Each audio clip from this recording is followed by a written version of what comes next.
I tried not to come tonight. I tried to find something to do. What is wrong with you? Okay, can I just keep it a bean? I'm just filled with lust. When I talk about intentionality, one being I had to own that this is a problem. Yeah. This is a problem. I have no control over it. As much as I convince myself that I have, I don't. Hold on, wait. Hold on, wait.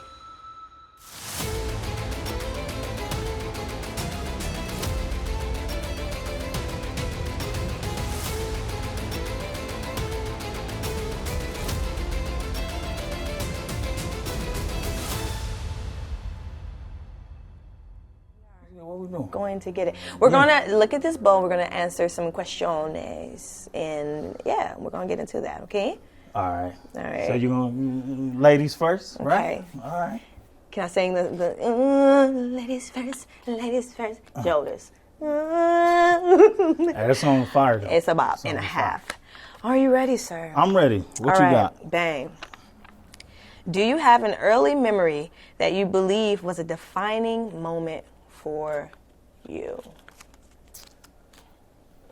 Early memory. So I would say, it might sound cliche, but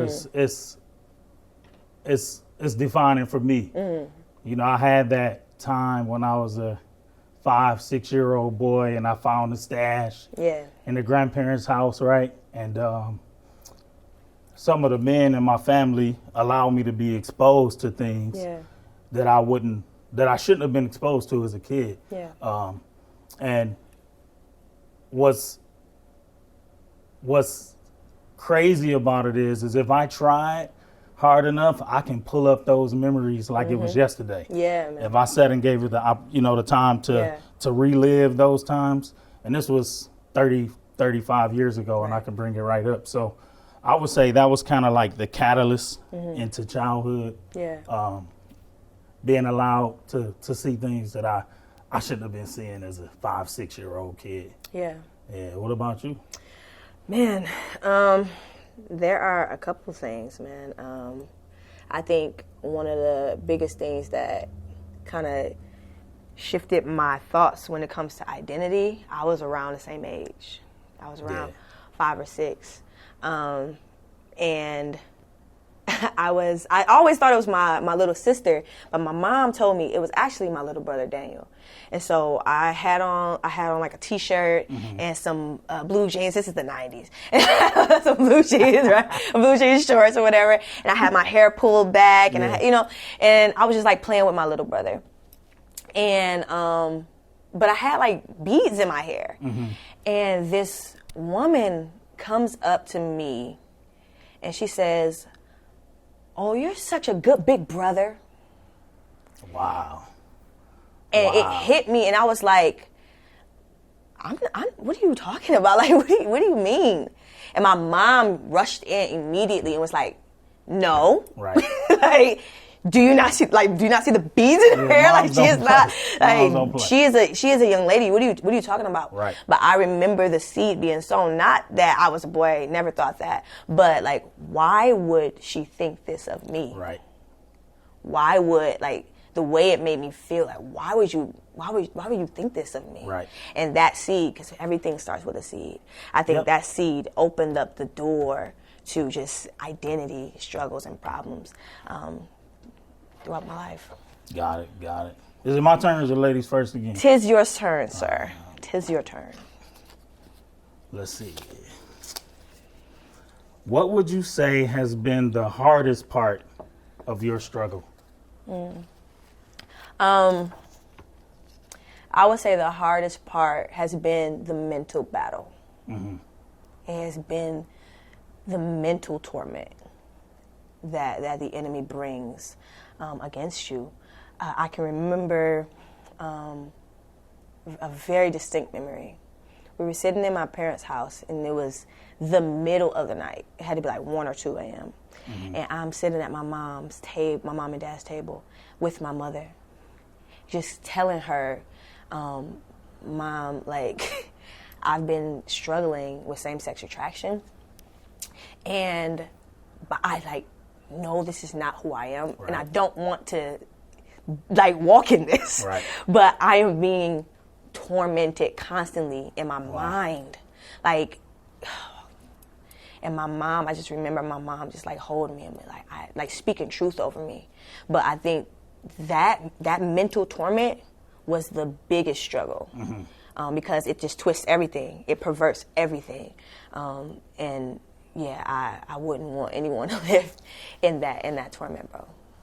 I think for me, like, I don't know if this is the hardest struggle because so long in my life, I didn't define it as a struggle. Yeah. It was just normal, you know, through my, say, teens, late teens, early 20s. That's real. Being single and just coming up as a young man, you know, sexual interest was just the thing to do, right? So when I started to get serious about my walking with Christ is when I started to identify it as a struggle, and it was like, wow. And I think if I'm identify anything hard about it, is being married, right? Yeah. I've been married for 18 years now. Let's go. Come on. Shout out to T. Go. Shout out to T. You know, she had to have your boy. You know what I'm saying? Well. No, being married, and I got married when I was 24, right? And a lot of times I'll speak for myself. I brought a lot of sexual brokenness into my marriage, thinking like, the marriage was the cure. You know what I mean? You know, I thought if I have a wife now and I have this and I have a family and now I'm good. And that was just so far from the truth. It's ridiculous. You know what I mean? So, and what makes, you know, the hardest part about that is when somebody you love is directly affected by the things that you do and the decisions that you make. And, their well-being in that area of life is directly attached to this struggle in a way. You know what I mean? So being able to getting to a point where I could be open with her and honest with her, even confessing some things like right before we got married that she didn't know about, and you know, it was God's you know, willingness to walk me through this situation and say, hey, she needs to be able to make decisions about being with you based on what's real and what's honest. So that was hard. That was very, very difficult. But it validated my love for her, you know. I was like, if I'm willing to put myself out there, it must be something about you, you know what I mean? So I thank God for that, but I would say that was probably, has been the hardest to this point, for sure. You said something that hit me. You said God's willingness to reveal this to you, right? Yeah. Like, I remember in a sermon a while back, I believe it was by Pastor Fonz, and he said, like, the only way that we can see our own sin, right? The only way we can even grieve it is when God reveals it to us. And so, like, in God's kindness, He reveals to us who we are, right? To draw us closer to Him, right? Absolutely. And so, like, in His kindness, though we're like, oh my God, you want me to do what? You want me to say what? You want me to come sit at this table? Tough, you know what I'm saying? Like, even though it's tough, it's like, you want me to do what? But like, in His kindness, He's like, like, for His glory, and like you said, it helps solidify again, like, your love and your desire for the wifey. And on top of that, like, Tanisha is no joke. You know, I don't want to drag her into this conversation, but she's a part of it because she's married to your boy. You know what I'm saying? But like, she wasn't gonna put up with the fluff. You know what I mean? She wasn't. I remember when we were going through the marriage class, Re-Engage, and one of the chapters. I forget what chapter it is. I think it might be chapter 6. But one of the chapters, you literally have to confess something to your spouse that you haven't confessed before, or something recent that you haven't told them about. Yeah. And I came up with something flim flam. It was a confession though. You know, I checked the box. You know, I'm doing what I gotta do. I checked the box. But so we sitting down having this conversation, and she said, "Nah." Nah, that's not it. It's more than that. You know, and that's a part of intimacy. That's a part of the willingness to, approach some of these things. Fortunately, that particular conversation didn't have anything to do with this walk, but it just goes to show, the wife that God gave me, she wasn't gonna deal with the fluffiness or the trying to act like it wasn't as deep as it was, because she would call me out in a heartbeat. So, in its own funny way, it's made it easier, for a lack of a better term, right? But it's that helps too, having a wifey that don't play them games. So come on. Yeah. It's your turn. Is it my turn? It's ladies first. Oh my goodness. Let me pull. Should I speak in an English accent for this one? Go ahead. Okay, here we go. What has the sanctification process been like for you? And how have you seen the evidence of God's power in this area? So, what have the process been like? So, I'll spare you all the details, right? Yeah. But at the end of the day, it's two things that I had to accept in this process. And I learned that you can learn something but not accept it. Yeah. Like, it could be absolutely true, but you just refuse to accept it. And we do that every day. You know what I mean? So the two things that I learned through this process that has gotten us where we are today, or got me where I am today, is one, I have to be very intentional. And two, I have to be very open. Yeah. Right? So when I speak about intentional, so this word can escape us, and it could just be a word that we throw out there, right? For sure. But I'm talking about as intentional as putting my shoes on in the morning, or brushing my teeth, or brushing my hair, or saying hello to my wife, like that intentional, as far as chasing after freedom that God gives us in this area, right? Yeah, come on. So when I talk about intentionality, one being I had to own that this is a problem. Yeah. This is a problem. I have no control over it. As much as I convince myself that I have, I don't. You know what I mean? So part of that being intentional was going through Celebrate Recovery, where I could sit down with other people who's dealing with this same issue and have an open conversation about it. And then part of that we did it's called a step study, where you go through 12 steps to freedom, basically. It's kind of modeled after Narcotics Anonymous and all of that stuff. But rule number one, admit I have a problem and I have no control over it, and it's going to take a greater power than myself to overcome this issue, right? So my greater power is Jesus Christ, the one and only. 1000%. So, it answered that question. But even after the step study, even after Celebrate Recovery, another thing that I do is I don't have an Instagram page, right? I have a Facebook, they call Facebook social media for old people, you know what I'm saying?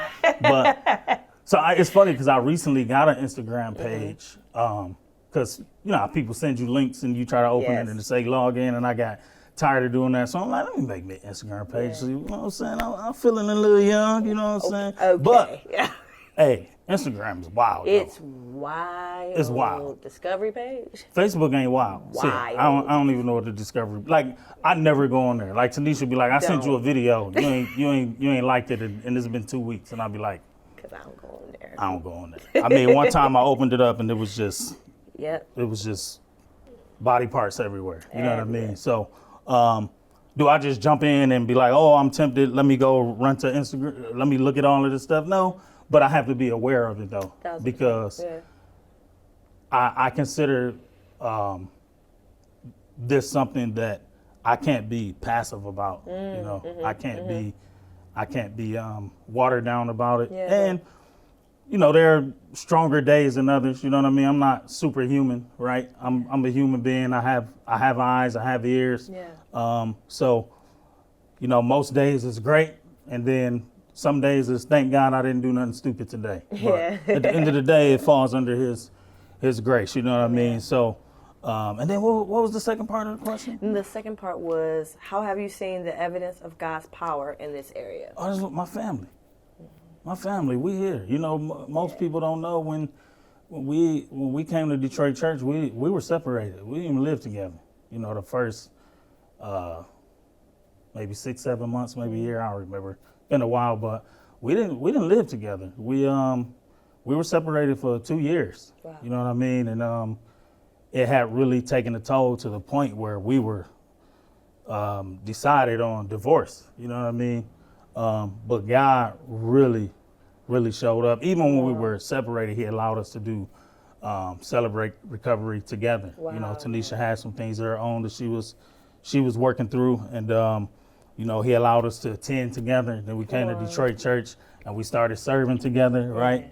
And we were surrounded with people that love us and believe in us and pray for us. And we can have honest conversations with, you know what I mean? And that has made all the difference in the world. And it's, you know, it's literally God's placement. We were at Kensington. They played that video about Detroit Church opening up when Sonny was walking down the street. You remember that? He was walking down the street. He almost tripped over the little sign in front of the coffee shop. He almost tripped. Yeah. And we watched that video, and Kensington was like, if you want to go over there and help them, and we was like, we out. Wow. You know, and that was the defining moment for God to really restore our family. Here we are, man. We're doing great. Not perfect, but we are far from where we were, and we're gonna ride this thing out till the wheels fall off. The wheels fall off. Now that I took all the time.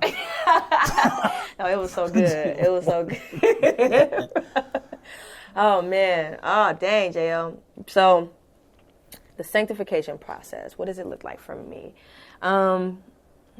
It has looked like confrontation, like confronting, like being able to speak out my struggle, like huge. It was years that I didn't even want to say I struggled in this area, right? But being able to speak that out and confess that, and repent, but then surround myself with accountability people, like people that I can just keep 1,000% with. Like, there are a few chats with people who you know who you are that know everything about me. Absolutely. Everything about me. And I think that accountability piece, like, has been one of the biggest things that God has used.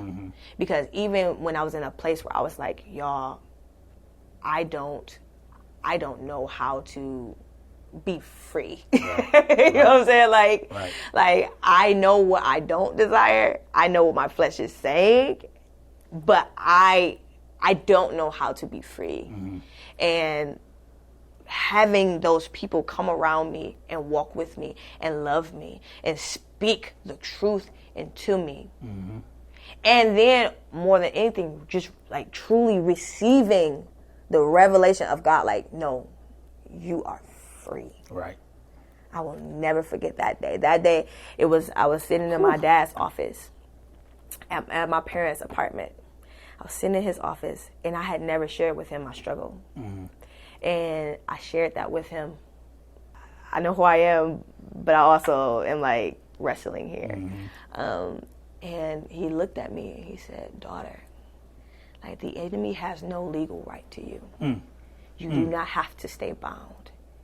If God has set you free, you're free.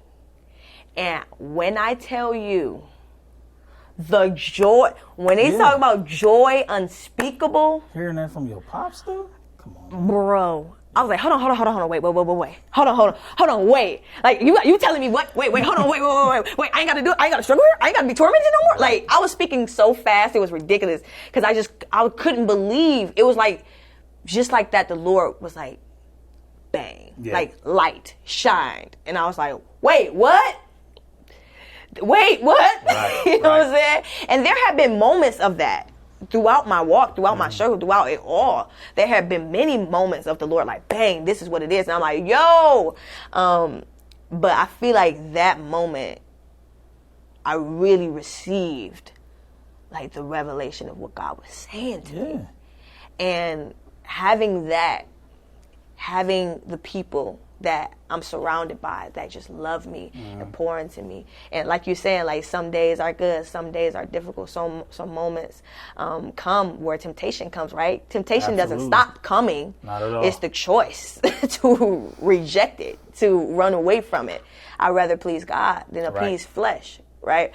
And so, but when those moments do come and I'm on the bus, the struggle bus that is in my mind, because like I can go to these accountability partners and be like, this is what it is. This is where I'm struggling. Like, and just with lust, period. You know what I'm saying? I was just a lust bucket, period. Filled with lust. My God. Filled with lust, bro. And a lot of that played, like what happened to me growing up, like I was molested by multiple people. And that, like you opened the doors up to these desires that I didn't know what to do with, right? These sexual desires, like played in my mind with this dude and that dude and this girl, and you know what I'm saying, like. And I think that second part of the question, how have you seen the evidence of God's power in this area? It is the freedom that I have in my mind. That's a game changer. Bro.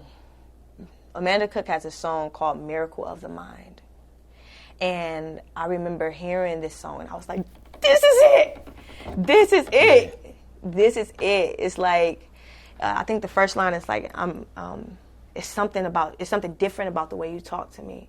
I'm used to my anxiety overriding everything.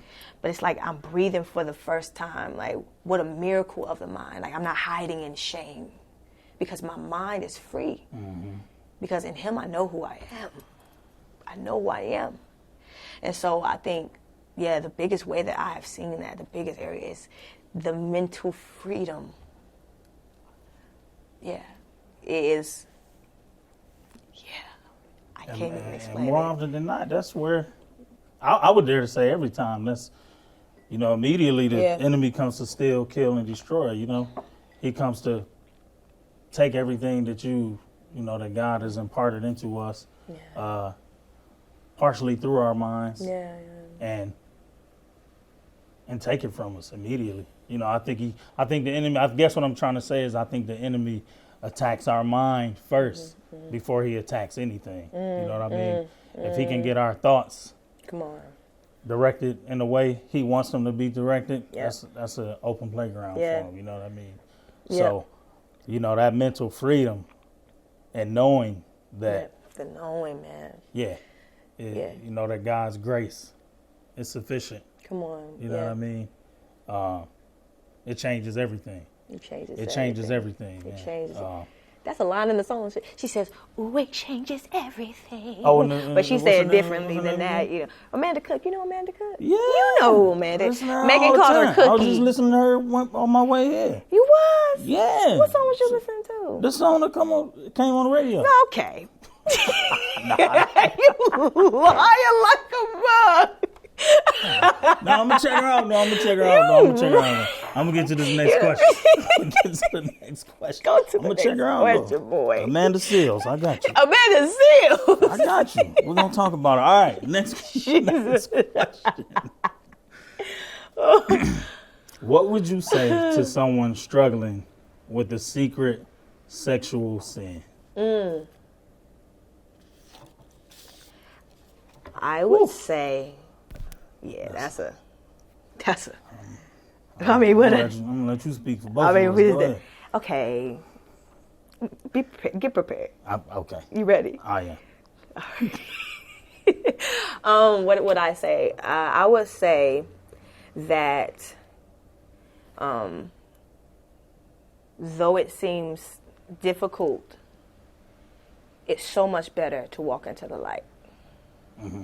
I was thinking about, like, when we go to the movies and we sit in that dark room for so long, and when we walk in, it takes a second for our eyes to get adjusted to the darkness, right? Right. But then after time, we chilling in this darkness. Even though things are shadowy figures and you can never see completely clear, but you can see good enough to know that I'm kind of comfortable in this darkness.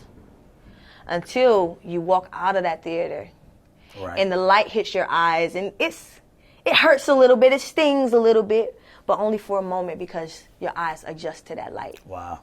That's good. And then you oh, I can actually see clearly. Right? But it takes that period, it's not easy. Like, your eyes gotta adjust, but when they do, you see that the light is so much better. And so what I would tell people that's struggling, it is so much better to walk in the light. One thing I've been saying in my prayer time and just for years now is I'd rather be free. I'd rather be free. Right. One of the dopest things Jesus ever said was like Satan has come to me, but he has found nothing in me. Right. He's found nothing in me. And so it's like, yo, that's if we expose, right, that's freedom. So if we expose ourselves, what can he say to you? What can he do but bring up old mess that you have already surrendered and laid down? Right. So it may hurt a little bit. It may be scary. But walk into the light. It's so much better in the light. And guess who's with us when we're walking into the light? The Lord. He's with us in the darkness. But he walks us into the light. Yeah. And it's just better there. You're right. You are right. I would say, man, it's so much to boil down to try to, give a fitting answer to this question, right? Yeah. But I would say, let's deal with the obvious, right? We believers, we love God. We know that without his grace, without his mercy, without his forgiveness, without his life going on the cross for us, this conversation is pointless, right? Right. Without Christ. So let's establish that. Yeah, you know what I mean? Yeah. We can't do it without him. It's a waste of time, energy, and effort. Cannot do it. We might as well just dive in and just live that life if we don't try to do it without him, right? Yep. With that being said, I do believe there's a practical side to this freedom that we are trying to approach. And earlier I talked about being intentional, right? So, part of the practicality, is that a word? Is practicality? Yeah, practicality is a word. Cool. Spell it. After we finish. Yeah, call me later. I'll tell you. But part of the practicality is being able to accept that I have no control over this. Yeah, man. Like, to the person struggling, and you've identified it and accepted it as a struggle. Yeah. Let me add to that. Yeah. You have no control over it. Come on, man. Stop fooling yourself. Come on. Right? Because you don't. Yeah. So that's number one. You don't got it. Can I say it like that? It. Yeah, you can. Say it again. You don't got it. You don't got it. It's not happening. Not at all. And I would also say, you spoke about that accountability, right? I think, accountability is something that you work toward, but even without that accountability, you still don't got it. So you got to accept it, and you got to find accountability to help you along the way. Yeah.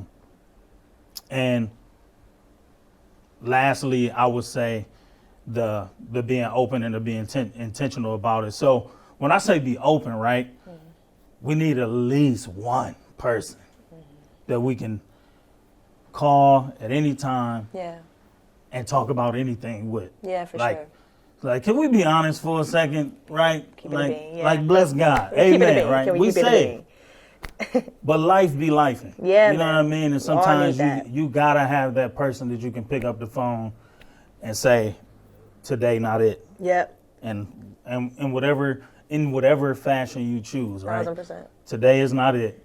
And you usually hear this term in relationships, but this term applies in many ways. It has to be somebody you have an intimate relationship with. So intimacy, we learned and re-engage again, the willingness to know and be known without fear of rejection. You know what I mean? Come on. And we gotta have that relationship where we're willing to know, we're willing to be known without that fear of rejection. And I'm not talking about apprehensiveness. Right. I'm not talking about being a little delayed in your approach. I'm talking about real fear of rejection. Yeah. I think those three things, coupled with what we established earlier. Remember I said Jesus had died on the cross and all of that. If we couple those together, I think that opens the door for this freedom that we are chasing daily, right? Like one thing about sexual sin is you can't take a day off. Facts. Like Facts. Like I wear deodorant every day. Praise the Lord. Every day since I was 6, 7 years old. Praise the Lord. Every single day I wear deodorant. You take one day off, it's not going to be a good result. It's going to be bad. Ain't no way around it. You know what I mean? 1,000%. So got to be intentional. Got to, even, the word says I kill my flesh daily. You know what I mean? Yeah. And it's nothing rings more true in this battle than that. When that struggle comes, if we're not battling it daily, if we're not taking up our cross daily, surrendering, dying in the flesh daily, then that's when we open door for the enemy to do his work. But I think what you spoke of, the three things I talked about, coupled with God's willingness to be himself, it puts you on the trajectory to freedom, for sure. Come on. Yeah. Come on. Yeah, man. Jonathan. My gosh. How would you identify your sexual struggle? Ooh. So. Wow. So I consider myself a functioning addict. That's how I have to approach it. Yeah. And I say functioning, right, because there are people with sexual struggles and they're way deep into it. You know what I mean? Yeah.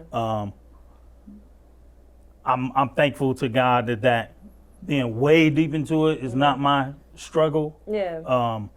But nevertheless, there is a struggle there that I have to acknowledge daily that I cannot control myself. Yeah. You know what I mean? Yeah. And just because I have a good day or a good week or a good month, and good is a relative term, it's still only because of Christ, coupled with the things that we talked about earlier, that allows me to experience freedom. So Yeah, dude. I consider myself a functioning sex addict, and it allows me, being able to identify myself like that, it allows me, believe it or not, to walk in the freedom of it. Yeah. I talked to my dad about a couple years ago, and my dad was strung out. Like I'm talking about sleeping in bandos, strung out for 23, 24 years. Wow. And God showed up on his behalf, and he got his life clean. He's living a beautiful life now. He's been married 10 years and has built great relationships with his grandkids and all of this stuff. Yeah. And so I was able to talk to my dad about his struggle, because he's very, very, very open and honest about it. You talking about open and honest. I'm like, golly, you did what? He's like, I need you to be quiet. Wow. Actually, You know, that's enough. actually, I'm going to wash my ears now. Yeah. But I said, Dad, what kept drawing you back? You know what I mean? Like, you losing everything. Yeah. For me, I'm losing my wife, I'm losing my son being in the house with him every day. I'm trying to maintain 2 households. I'm going into credit card debt. Life just falling apart. You know what I mean? And I'm like, what kept drawing you back? And he said, I never forget. He said, he lived his life chasing the first high he ever had. Yeah, I've heard that. He experienced that euphoria, and then he lived the rest of his time strung out, chasing that feeling that he never got again. Yeah. You know what I mean? Yep. And my dad, I've kind of taken from him since over the past 6, 7, 8 years, where we're getting ready to go on a family cruise. He found Narcotics Anonymous on a Carnival cruise ship. Come on, Pops. He's going to his meeting. You know what I mean? Yeah. He doesn't take a day off. He takes it very serious. And, God has been very gracious, and he hasn't dabbled in drugs or drinking or anything like that in close to 10 years, I think. But wow, bro. you would think he just got free God. yesterday. Come you know what I on. mean? So Praise I God. try to have that same approach, man. Just, again, we have our spiritual side established, and I don't want to discount that or try to water it down or not. Like, that's the foundation of everything that we're talking about. Yeah. But just the practical side of it, man, like, just have to be self-aware, keep myself out of certain situations, off of Instagram, you know what I mean? And just, let God do his thing. Yeah, man. Let God do his thing. Have conversations with some of the other men in my life, and it's uncomfortable sometimes, Yeah. Even right now, right? If we're being a buck, right? Keep it a buck. I spend my Sundays smiling at people and laughing at their kids and messing with them about their coffee and all of that, and now we having this moment where we're talking about life, and it could be a little uncomfortable, but I understand that, it's not about me. Yeah. You know what I mean? If this conversation can help somebody That's right. gain freedom, then it was absolutely worth it, even if it's just one person. Yeah, man. You know what I mean? That's one person that God get to do his thing Come through, on. because they free. Come on. Golly. I would say that, what was it? How would you identify my sexual struggle? I would say I am... I want to say that I would say I'm a lust bucket. Okay, can I just keep it a bean? I'm just filled with lust. Yeah. Just a person who is filled with lust, and it doesn't simply categorize just to same-sex attraction either. Right. Just lust. This mind is crazy. Yeah. Right? And so I can see something that I desire, that my flesh desires. Mm-hmm. And my mind, also I'm a creative, right? And so I create worlds in my mind all the time. Right. That's what I do. Yeah. I write. Right. So I can create anything like that. And my imagination can run wild. Right. And so, for me, Imagination is no joke. It's no joke. Right. It's no joke. And so, if I let it, it will run like Forrest Gump. Right? That mug will. You ain't lying. That mug will run and run and run, and oftentimes it's just filled with lust. Mm-hmm. It's filled with this desire, because deeply it's just wanting to be known, wanting to be loved, wanting to be seen, wanting to be heard. And then the way I did that was just allowing all kinds of dudes to do whatever they wanted to me, because of what I had no control over that was done to me. Right. And so from those things, it just opened me up to lust. And I have to, like you said so well, bro, just over and over again, just I have to guard my heart. I have to guard myself. I can't sleep. I can't take no days off. Mm-hmm. It's the same thing. I have to be mindful of what I'm watching, of certain things I used to watch. I can't watch anymore. Mm-hmm. Certain songs that I used to listen to. I love music. But there are just some songs I can't listen to no more. There are some things I just cannot do to guard my heart and guard my mind against this spirit that wants to destroy me. Right? And it's only Jesus. It's only Jesus.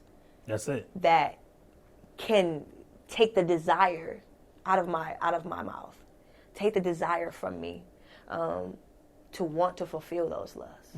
Right? They come, like we said, the temptation comes, but man, I have to love him more.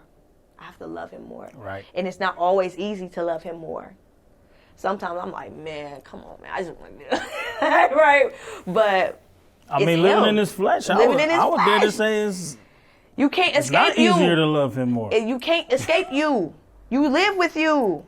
You can walk away from other people, but you don't walk away from you. But it goes back to the decision, like you talked about. I want to love you. I have to love you more than I love this. And I need you to help me do that. Because like you were saying, we ain't got it. Don't got it. We ain't got it. I can't do that. It's clear. It's abundantly clear. Like, I cannot do this without you. I need you to need you. Right. I need you so that I can want you. I need you. 100%. I need you to help me love you. I learned a lot. I learned a lot from you today. I learned a lot about you today.